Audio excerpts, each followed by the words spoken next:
بسم اللہ الرحمن الرحیم۔ آپ زبیر علی زئی کی ایک ویڈیو سنیں، اس کے بعد انشاءاللہ بات کرتے ہیں۔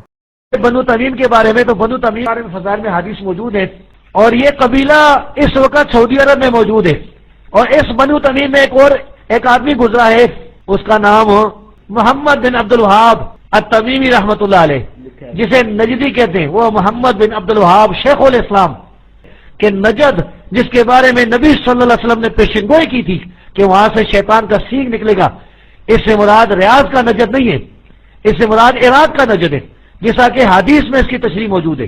دیکھیے، جو نجدیوں کے بارے میں، جو محمد بن عبد الوہاب نجدی کے بارے میں حدیثیں ہیں، اور جو نبی پاک صلی اللہ علیہ وسلم اس کے بارے میں پیشن گوئی فرمائی ہے، وہ سیم اسی شخص کے بارے میں ہے جس کو ہم محمد بن عبد الوہاب نجدی کہتے ہیں۔ اتنا بڑا میسو فتنہ جو اس کے بعد اٹھا، پورے عالم اسلام میں کبھی نہیں اٹھا۔ تو لہذا بخاری کی شریف کی حدیث نمبر 1037 اور متعدد مقامات پر یہ حدیث اور جگہوں میں موجود ہے اور کتابوں میں، کہ نبی پاک صلی اللہ علیہ وسلم تشریف فرماتے ہیں۔ سیدنا عبداللہ بن عمر رضی اللہ عنہ اس کے راوی ہیں، فرماتے ہیں حضور پاک صلی اللہ علیہ وسلم نے دعا کی، اللہم بارک لنا فی شامنا وفی یمننا، یا رسول اللہ ہمارے شام میں اور ہمارے یمن میں دعا کی، یعنی ان کے لیے برکت کی دعا کیجیے۔ قالوا وفی نجدنا، اور کسی کہنے والے نے کہا یا رسول اللہ ہمارے نجد کے بارے میں۔ قال اللہم بارک لنا فی شامنا فی یمننا، حضور نے دعا فرمائی لیکن یمن اور شام کے لیے۔ قالوا وفی نجدنا، انہوں نے فرمایا کہ انہوں نے کہا، یعنی نجد کے لوگوں نے کہا ہمارے نجد کے بارے میں۔ حضور نے فرمایا ہناک الزلازل والفتن وبہا یطلع قرن الشیطان، فرمایا کہ وہاں پر زلزلے ہوں گے، وہاں پر فتنے ہوں گے، اور وہاں سے شیطان کا سینگ نکلے گا۔ اب یہ جو حدیث پاک ہے کہ وہاں پر زلزلے ہوں گے، وہاں پر فتنے ہوں گے، وہاں سے شیطان کا سینگ نکلے گا، اس کے بارے میں موجودہ دور کے وہابیوں کو کیونکہ اس سے بڑی تکلیف ہوئی۔ یہ روایت تو بالکل ہمارے بارے میں صادق آتی ہے، ہمارے گروہ کے بارے میں صادق آتی ہے، تو انہوں نے پھر تعویلیں کرنا شروع کر دیں۔ یہ زبیر زئی جو مر چکا ہے، اس نے تعویل کی، اور یہ اس سے مراد عراق کا علاقہ ہے، نجد ابری ہوئی زمین کو کہتے ہیں، ہر علاقہ مراد ہو سکتا ہے، اس سے وہ خاص ریاض جو آج کا ریاض ہے نجد وہ مراد نہیں ہے۔ اب کیا یہ وہابیوں کا موقف درست ہے؟ ہم اس کو سمجھنے کی کوشش کرتے ہیں۔ اس حدیث کے آپ ذرا سیاق و سباق میں جائیں، الفاظ میں جائیں، اور پھر دیکھیں ہم اس کو ذرا اکیڈمکلی سمجھنے کی کوشش کرتے ہیں اس حدیث سے کون مراد ہو سکتے ہیں۔ اب ذرا آپ حدیث پہ غور کریں، صراحت لفظوں پہ غور کریں۔ اللہم بارک لنا فی شامنا فی یمننا، قالوا وفی نجدنا، نا ضمیر مجرور متصل اور ضمیر متکلم ہے نا، جمع متکلم، اس سے مراد کون لوگ تھے؟ کیا عراق کے؟ کیا کسی اوپری زمین کے؟ نہیں، عراق تو اس وقت فتح ہی نہیں ہوا تھا، تو یہ صحابہ کہاں کے تھے جو کہہ رہے تھے ہمارے نجد میں یا اللہ ہمارے نجد کے بارے میں برکت کی دعا کیجیے؟ تو یہاں پر مقابلے میں صحابہ کرام علیہم رضوان بیٹھے تھے، اور وہ اس میں سے نجد کے صحابہ بھی تھے۔ جب آپ نے یمن اور شام کے لیے دعا کی تو انہوں نے عرض کی یا رسول اللہ ہمارے لیے بھی دعا کریں، ہمارے نجد کے لیے بھی دعا کر دیں۔ اب ذرا غور کیجئے گا، اب ذرا ابن حجر اسقلانی رحمۃ اللہ کی عبارت دیکھیے۔ آپ نے فرمایا قائل ذالک بعض من حضر من الصحابہ، اس کا قائل کون تھا؟ صحابہ میں سے کچھ لوگ جو حاضر تھے، ان میں سے بعض نے کہا، یعنی وہاں کے جو لوگ نجد کے تھے انہوں نے عرض کی یا رسول اللہ ہمارے نجد کے لیے بھی دعا کیجئے۔ اب یہاں پر دھکا لگا کہ عراق کا نجد وہ قادیان اگرچہ قادیانی کافر ہیں، وہ گمراہ ہیں، لیکن وہ اس حدیث میں مراد نہیں ہے۔ وہ اس حدیث میں سرکار صلی اللہ علیہ وسلم نے جس شیطان کا سینگ کرا دیا وہ نجد کا محمد بن عبد الوہاب نجدی ہے۔ شیطان یہ بھی بہت بڑا قادیانی، لیکن جو حدیث پاک یہاں مراد ہے وہ یہاں سے مراد وہی محمد بن عبد الوہاب نجدی جو نجد کا رہنے والا تھا۔ پھر اس میں یہ جی بریلی شریف بھی جی مشرق کی طرف ہے، جو بدوی مشرق کی طرف، مطلب آپ حدیث کی مراد کو ہی غلط مراد کر کے رکھ دیں، کیونکہ وہ وہابیت کے خلاف چل رہی ہے، وہ وہابیت کے خلاف آ رہی ہے۔ تو لہذا ایک تو بات یہ ہے کہ حدیث پاک وہ اسلوب کیا ہے، جو حدیث پاک کے لفظ ہیں وہ کیا ہے، وہ صراحتاً یہ بیان کر رہے ہیں۔ اس سے مراد کیا ہے؟ وہی نجد کے وہ صحابہ جو جہاں بیٹھے تھے وہ عرض کر رہے ہیں ہمارے نجد کے لیے دعا کیجیے، اگرچہ نجد کے تمام لوگ برے نہیں، لیکن جس کو سرکار صلی اللہ علیہ وسلم نے فرمایا کہ وہاں سے شیطان کا سینگ نکلے گا، وہ محمد بن عبد الوہاب نجدی کے علاوہ صادق ہی نہیں آ رہا۔ میں آپ کو سمجھاتا ہوں کیسے۔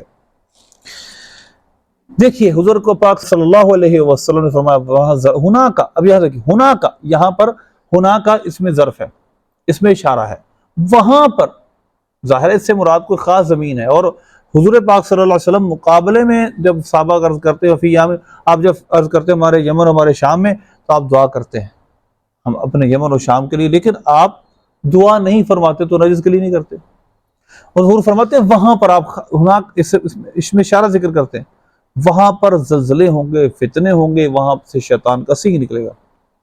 اب ذرا غور طلب بات یہ ہے، اسی حدیث کو ہم ذرا مزید سمجھنے کی کوشش کرتے ہیں۔ 9 سنہ ہجری میں قبیلہ بنو تمیم کا وفد حضور پاک صلی اللہ علیہ وسلم کی بارگاہ میں آیا۔ سورہ حجرات کے اندر ہے ان الذین ینادونک من وراء الحجرات اکثرهم لا یعقلون، جنہوں نے حجرات کے پیچھے سے آپ کو پکارا ان میں اکثر بے عقل ہیں، وہ اگر صبر کرتے ان کے لیے بہتر ہوتا، یہاں تک کہ آپ خود باہر تشریف آتے صبر کرتے ان کے لیے بہتر ہوتا۔ تو وہ بنی تمیم کے لوگ کہاں کیسے؟ اب آگے چلے ذرا، اسی بنی تمیم کے بارے میں جب غنیمت تقسیم فرما رہے تھے نبی پاک صلی اللہ علیہ وسلم، تو ایک شخص کھڑا ہوا، یہ صحیح بخاری کی حدیث نمبر 3610 ہے۔ دیکھیے ابو سعید خدری رضی اللہ عنہ روایت کرتے ہیں بینما نحن عند رسول اللہ صلی اللہ علیہ وسلم، ہم سرکار صلی اللہ علیہ وسلم کی بارگاہ میں حاضر تھے، وہ یقسم قسما، آپ اس وقت تقسیم فرما رہے تھے مال غنیمت جو آیا تھا، اذ اتاہ ذو الخویسرہ، یہاں تک کہ اس دوران ذو الخویسرہ آیا، یہ منافق تھا، فہو رجل من بنی تمیم، یہ بنی تمیم کا شخص تھا۔ اس نے عرض کی معاذ اللہ، کہنے لگا اے دل آپ عدل کیجئے، معاذ اللہ اس کے کہنے کا مطلب تھا کہ آپ عدل نہیں کر رہے۔ آپ نے فرمایا ویلک من یعدل اذا لم اعدل، ہلاکت ہو تجھے اگر میں عدل نہیں کروں گا تو عدل کون کرے گا؟ قد خبت وخسرت ان لم اکن عادل، اگر میں عدل نہیں کروں تو تم خائب و خاسر ہو جاؤ۔ ذرا غور کیجئے، پھر حضرت عمر فاروق رضی اللہ عنہ عرض کرتے ہیں یا رسول اللہ اذن لی فیہ فاضرب عنقہ، یا رسول اللہ مجھے اجازت دیجئے کہ میں اس کی گردن اڑا دوں۔ فرمایا دعہ، فرمایا اس کو چھوڑ دو، اس کے اصحاب ہیں، یحقر احدکم صلاتہ ما صلاتہم، کہ تم اپنی نمازوں کو ان کی نمازوں کے سامنے حقیر سمجھو گے، تم اپنے روزوں کو ان کے روزوں کے سامنے حقیر سمجھو گے، یعنی اس کی نسل سے ایسے لوگ پیدا ہو۔ اب قبیلہ بنو تمیم جس کا پہلا شخص بھی گستاخی کی بنیاد پر ہی حضور پاک صلی اللہ علیہ وسلم کے سامنے آیا اور اس کی مذمت بیان کی گئی اور صحابہ نے اس کے قتل کی اجازت چاہی، ذو الخویسرہ تمیمی، وہی بنو تمیم کا قبیلہ، نجد کے اندر رہنے والا قبیلہ، وہاں اسی بنو تمیم کے قبیلے سے محمد بن عبد الوہاب نجدی پیدا ہوا، اس کے نسب جا کے پڑھ لیجئے۔ پھر یہ کہتے ہیں کہ جی وہ تمیم بنو تمیم کو لوگ تھے بڑے پکے ایمان والے بھی تھے، بالکل اس میں کیا شک ہے، ہم تھوڑا کہتے ہیں کہ بنو تمیم کے سارے لوگ غلط تھے، نہیں، یہ شخص جس کی بات ہو رہی ہے یہ بہرحال غلط ہی ہے۔ اور یاد رکھیے بنو تمیم کے بارے میں یہ روایت موجود ہے، اور اس کے بارے میں حدیث پاک صلی اللہ علیہ وسلم، جو حدیث پاک میں نے آپ کے سامنے بیان کر دی ہے کہ وہ ذو الخویسرہ بھی تمیمی تھا۔ تو قبیلہ بنو تمیم کے بارے میں یہ واضح طور پر ہے، اور محمد بن عبد الوہاب نجدی تمیمی تھا۔ اور ایک اور بات ذرا غور سے سنیے، آپ ذرا روایت پڑھیے، یہ روایت ہے کنز العمال کی، اور روایت کا نمبر ہے 38273۔ نبی پاک صلی اللہ علیہ وسلم جب فرمایا کہ وہاں حیث یطلع قرن الشیطان فی ربیعۃ و بدر، کہ شیطان کا سینگ وہاں نکلے گا، وہ کون ہوں گے؟ وہ ربیعہ اور بدر کے لوگ۔ اب ربیعہ اور بدر کے لوگ کون تھے؟ ذرا سرچ کریں، بدر عدنانی قبیلے کی ایک شاخ ہے، اور اس کی مزید شاخوں میں بنو تمیم آتی ہے۔ تو لہذا اب یہ جو زبیر زئی نے کہا ہے عراق کا ایک علاقے کے لوگ آئے، صحیح مسلم سے ثابت ہے کہ وہاں سے شیطان کا سینگ نکلے گا۔ پہلی بات تو یہ ہے زبیر زئی کے جو آج ماننے والے موجود ہیں، وہابی موجود ہیں، کیا ان کو وہ شیطان ماننے کے لیے تیار ہے جو عراق سے نکلا ہے؟ یعنی یزید، کیا یزید کو یہ شیطان کا سینگ مانتے ہیں سارے کے سارے؟ نہیں۔ دوسری بات یہ ہے کہ ہم اس بات کا انکار کب کرتے ہیں کہ شیطان کا سینگ ایک ہی ہوگا، لیکن ایک بہت بڑا شیطان کا سینگ ہوگا جس کا نام محمد بن عبد الوہاب نجدی ہے، جس نے مسلمان عالمہ نے پوری دنیا کے مسلمانوں کی تکفیر کی، جس نے سب کو کافر و مشرک کہا، اور 12 صدیوں تک کے مسلمانوں کو اس نے غلط کہہ دیا۔ ہم اس محمد بن عبد الوہاب نجدی کے غلط ہونے کی بات کرتے کہ وہی سے مراد اب ذرا غور کیجیے، یہ کہتا ہے کہ سارے لوگ بت پرستی کا شکار ہیں۔ اب حدیث پاک دیکھیے 1937 نمبر جامع ترمذی کی، اور یہی مسلم شریف کی حدیث ہے، اور کئی جگہ صفات المنافقین میں امام مسلم اس کو ذکر کیا ہے۔ حضور پاک صلی اللہ علیہ وسلم نے فرمایا ان شیطان قد یئس ان یعبدہ المصلون لیکن فی تحریش بینہم، اور عرب کے لفظ موجود ہیں کہ شیطان اس سے مایوس ہو گیا کہ عرب کے اندر نمازی اس کی عبادت کریں گے لیکن وہ آپس میں لڑائے گا۔ دیکھیے اب حدیث پاک صحیح بخاری کی ہے، مشہور حدیث ہے، حضور صلی اللہ علیہ وسلم فرمایا مجھے تم پر خوف نہیں کہ تم شرک میں مبتلا ہوگے لیکن تم ان تنافسوا فیہ، تم دنیا میں کھو جاؤ گے۔ ذرا غور کیجئے، کیا اس وقت عرب کی جو حالت ہے وہ سب کے سامنے نہیں ہے؟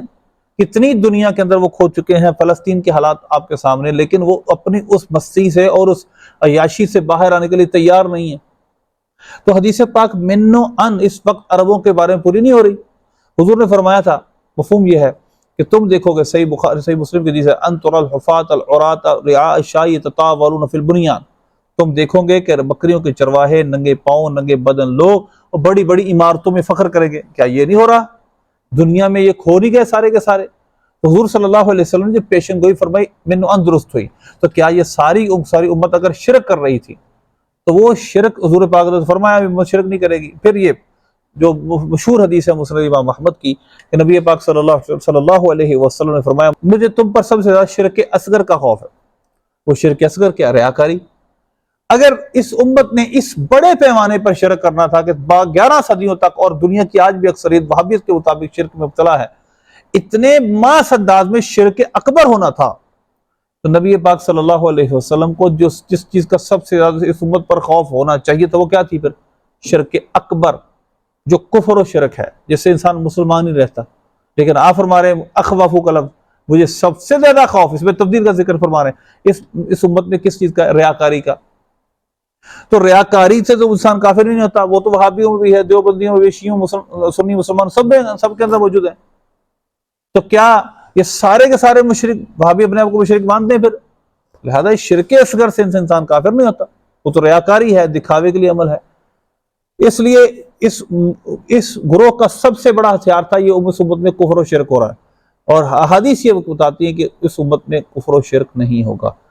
آخری زمانے میں دجال کے نکلنے کے بعد لوگ شرک میں مبتلا ہوں گے جب مسلمان ہی رہیں گے، تو لہذا اس وجہ سے یہ مسلمانوں کی تکفیر کرنے کے سب سے آگے تھا۔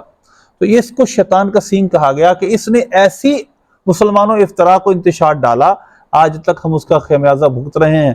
1919 کے اندر جو حکومت ختم ہوئی دولت عثمانیہ، اس کے بعد سے ان وہابیوں نے جو محمد بن عبد الوہاب نجدی کی ایڈیالوجی کو ماننے والے ہیں، ایک گولی کافر پہ نہیں چلائی، مسلمانوں کے خلاف مراکز قائم کیے گئے، جگہ جگہ فرقہ واریت پھیلائی گئی، اور پھر ہمفرے کے اعترافات آپ پڑھیں، اس کے اندر اس نے کس طرح محمد بن عبد الوہاب نجدی کو بصرہ کے اندر گمراہ کیا، اور پھر وہی شخص اس کے اعترافات اور دیگر وہابیت کے بارے میں لٹریچر آپ جا کے لندن کی لائبریریوں میں دیکھ سکتے ہیں کہ کس طرح انہوں نے کس طرح محمد بن عبد الوہاب نجدی کو گمراہ کیا، اور کس طرح اپنے پیچھے لگا کر مسلمانوں میں ایک انتشار اور افتراق پھیلایا۔ اور انہوں لوگوں نے اس کی شواہد کیا ہیں؟ اگر آپ کتابی وجود نہیں مانتے تو آپ کو میں اس کا ایویڈنس دیتا ہوں جس کو تمام لوگ مانتے ہیں، کہ یہ حکومت جو محمد بن عبد الوہاب نجدی کے ماننے والوں کو اور اس کے ہاتھ پہ بیعت کرنے والے آل سعود کو دی گئی، کس نے دی؟ برٹن نے، برطانیہ نے۔ اگر برطانیہ کو کوئی مفاد ان سے نہیں ہے تو ان کو حکومت کیوں دی؟ اور پھر آج فلسطین، آج بیت المقدس خطرے میں ہے، اور سب سے بڑے خطرے کی وجہ یہ خود سارے کے سارے نجدی ہیں۔ یہ کہتے ہیں، وہاں سنائی دیتے ہیں کہ ہم یہاں کفر و شرک روک رہے ہیں، بس نبی شریف میں ہم بدعت روک رہے ہیں، شرک روک رہے ہیں، جب کہا جاتا ہے جا کے فلسطین میں روکو، نہیں، ہم یہاں بھی روکنا ہے، یہاں بھی کفر و شرک ہو رہا ہے۔ اس امت نے اتنے محض انداز میں کفر و شرک کرنا تھا، حضور پاک صلی اللہ علیہ وسلم کو سب سے زیادہ جس چیز پر خوف ہونا چاہیے وہ کیا تھی؟ وہ پھر شرک اکبر ہونا چاہیے تھا، جبکہ ایسی کوئی بات نہیں۔ 120 صفحات جو صفحے بنے گی جنتیوں کی، ان میں سے 80 صفحے مسلمانوں کی ہوں گی جامع ترمذی میں، تو اتنی بڑی بڑی صفحے کہاں سے بن جائیں گی اگر یہ ساری امت ہمیشہ سے شرک مبتلا ہے؟ اور پھر نبی پاک صلی اللہ علیہ وسلم نے صحیح بخاری کے اندر جو اس امت کی کثرت دیکھی، اس امت کی کثرت کو دیکھی جو باقی تمام امتوں سے زیادہ ہے، بتائیے اگر اس امت نے اتنے بڑے لیول پر شرک کرنا ہے، اس مشرک تو جنت میں جائے گا ہی نہیں، تو بتائیے کہ وہ جنت میں جانے والے اور امت کثرت اور کثرت امت کی وجہ سے فخر انی مکاثر بکم الامم، وہ کیسے پورا ہوگا جب یہ ساری امت شرک میں مبتلا ہوگی؟ تو لہذا اس امت پر سب سے زیادہ ضرر کے طور پر جو ہستی، جو شخصیت ظاہر ہوئی وہ محمد بن عبد الوہاب نجدی تھا۔ اسی وجہ سے حضور نے اس کو شیطان کا سینگ کہا، اور اس شیطان کے سینگ نے پوری عالم اسلام کے اندر ایک آگ لگا کے رکھ دی، اور اس آگ آج تک بجھا نہیں سکے، اور وہ آگ آگے سے ڈسٹرکشن اور تباہی کرتی جا رہی۔ بہت کچھ ہے اس بیان کرنے کے لیے۔ اس کا اپنا بھائی سلیمان بن عبد الوہاب، خود اس نے سوائق الہیہ کے اندر اپنے بھائی کے بارے میں جو غلط نظریات تھے بیان کیے، اور اس کے بارے میں کہا کہ یہ بالکل غلط چیزیں ہیں، مسلمانوں کو یہ کافر و مشرک قرار دینا بالکل درست نہیں۔